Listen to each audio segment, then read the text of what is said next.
Pemujaan hewan atau zulatry adalah ritual di mana hewan dianggap sebagai dewa. Penyucian hewan ini merupakan bagian dari berbagai agama kuno. Kota bisa melihat bagaimana sapi dianggap suci dalam agama Hindu, serta bangsa Persia kuno, atau kucing yang dianggap suci oleh bangsa Mesir. Tentunya di berbagai belahan dunia, hewan-hewan suci ini dikeramatkan untuk alasan yang berbeda-beda. Gajah, monyet, kucing, sapi merupakan hewan yang dikenal suci bagi negara atau agama tertentu. Namun selain hewan-hewan tadi, ada beberapa hewan lainnya yang tak disangka juga dianggap suci. Inilah informasinya dalam 7 hewan tak lazim yang dianggap suci versi On The Spot.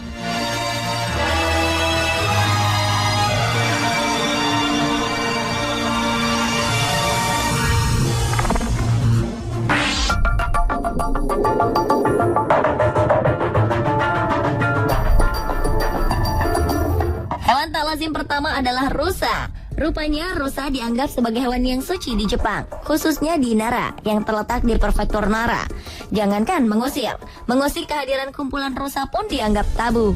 Tak heran jika di sini rusa tutul menjadi raja jalanan.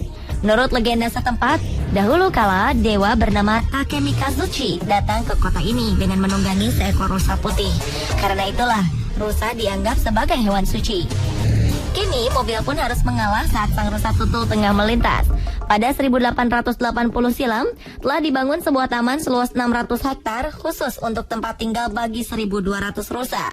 Namun karena dianggap suci, kawanan rusa tutul ini dibiarkan turut berkeliaran di tengah kota. Bahkan mereka seringkali terlihat menyeberang jalan di antara mobil yang berlalu lalang.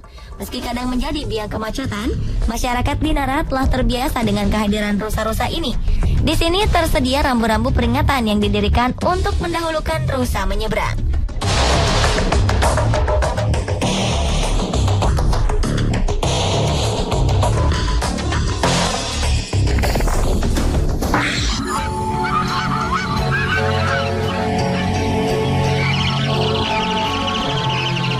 Burung manguni atau dikenal dengan sebutan burung totosik dianggap sebagai hewan suci di Manado, khususnya bagi mereka yang berasal dari suku Minahasa. Burung manguni dianggap suci karena diyakini ditugaskan khusus oleh Opo Empung untuk selalu memberi petunjuk kepada orang Manado. Burung ini diyakini memiliki kekuatan gaib. Kabarnya dahulu kala di saat leluhur orang Minahasa sedang hanyut karena air bah, mereka disuruh pergi ke tanah yang dijanjikan oleh Opo Empung Wangko. Burung mangunilah yang pada akhirnya membimbing mereka ke tanah tersebut. Suara burung manguni juga kerap digunakan oleh leluhur orang Minahasa sebagai pertanda. Tanda ini dipakai ketika mereka menemukan tempat baru. Demikian juga menjadi pertanda baik untuk menyerang dalam perang.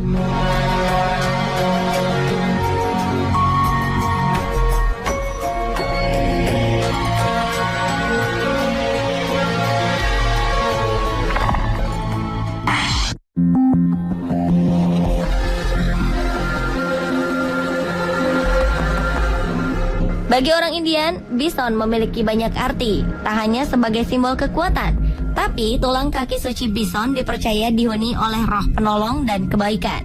Asap yang dihasilkan oleh pipa tulang ini juga dipercaya sebagai asap suci pembawa kebaikan dan kekuatan untuk kehidupan.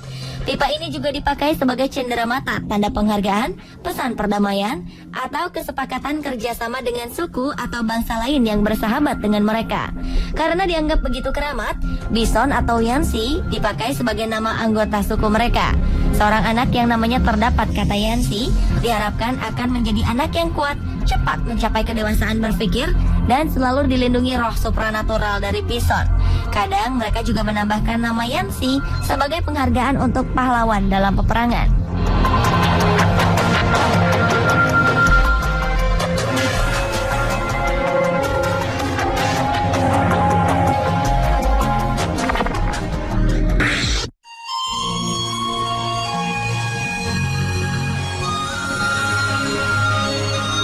Di Guatemala, burung berbulu indah bernama Quetzal ini dianggap suci. Burung yang banyak hidup di daerah hutan hujan tropis ini dipercaya memiliki hubungan langsung dengan para dewa. Bahkan, kita dapat menjumpai beberapa relief burung Quetzal di kuil suku Maya, seperti contohnya kuil Kukulkan. Secara turun-temurun, sejak ribuan tahun lalu, suku Maya dan masyarakat Guatemala sangat memuja dan memelihara burung ini. Untuk dapat memelihara burung keramat ini, mereka harus bersedia menukarkan sejumlah emas. Meski begitu, mereka rela karena dengan memelihara burung Quetzal dengan baik, suku Maya serta masyarakat Guatemala percaya bahwa dewa akan senantiasa melindungi kehidupan mereka.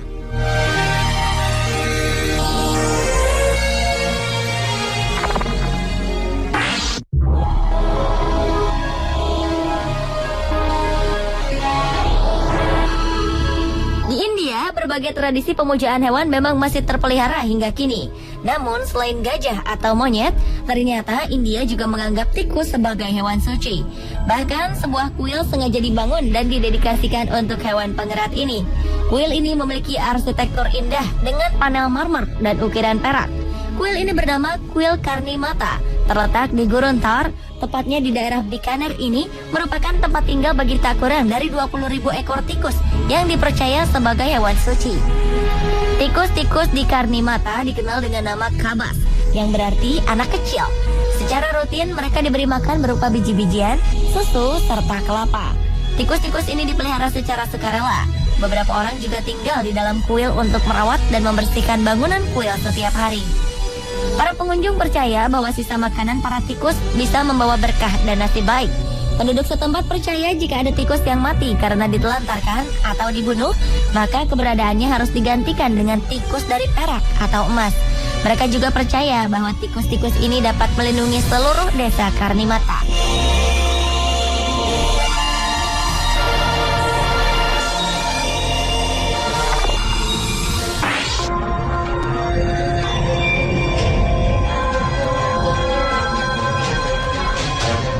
Anjing memiliki peranan religius cukup penting bagi umat Hindu di Nepal dan beberapa daerah di India. Di sini, anjing sangat dipuja dan disucikan sebagai bagian dari festival 5 hari yang bernama Tihar. Festival ini jatuh di bulan November setiap tahunnya. Masyarakat Hindu percaya bahwa anjing merupakan pembawa pesan dari Yoma, sang dewa kematian. Anjing juga dipercaya menjadi penjaga pintu surga. Karena itu, untuk menghormati anjing yang kelak akan mereka temui di surga, masyarakat Nepal menyelenggarakan Kukur Tihar setiap tanggal 14 November. Kukur Tihar sendiri dalam bahasa Nepal berarti peringatan hari anjing. Di hari ini, anjing akan didandani dengan hiasan kepala, dupa, serta dikalungi bunga marigold.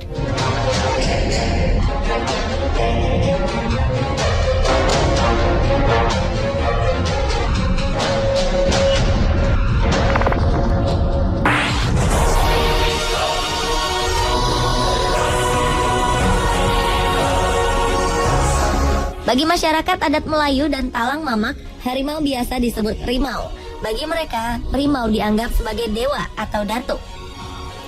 Menurut mitos, hewan ini berasal dari seorang anak manusia yang dikutuk sang ayah karena begitu bandel sehingga diusir ke hutan. Dalam belantara ini, ia kemudian menjadi penguasa sehingga disebut Raja Hutan. Setelah menjadi Raja Hutan, ada perjanjian dengan manusia. Jika menyebut datuk berarti saudara dan ia tidak menampakkan diri.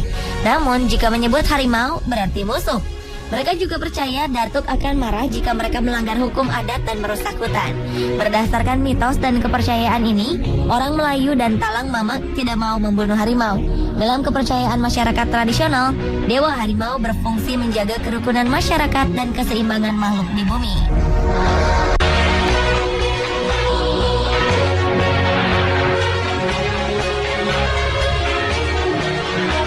Pemirsa, itulah ketujuh hewan tak lazim yang dianggap suci versi on the spot.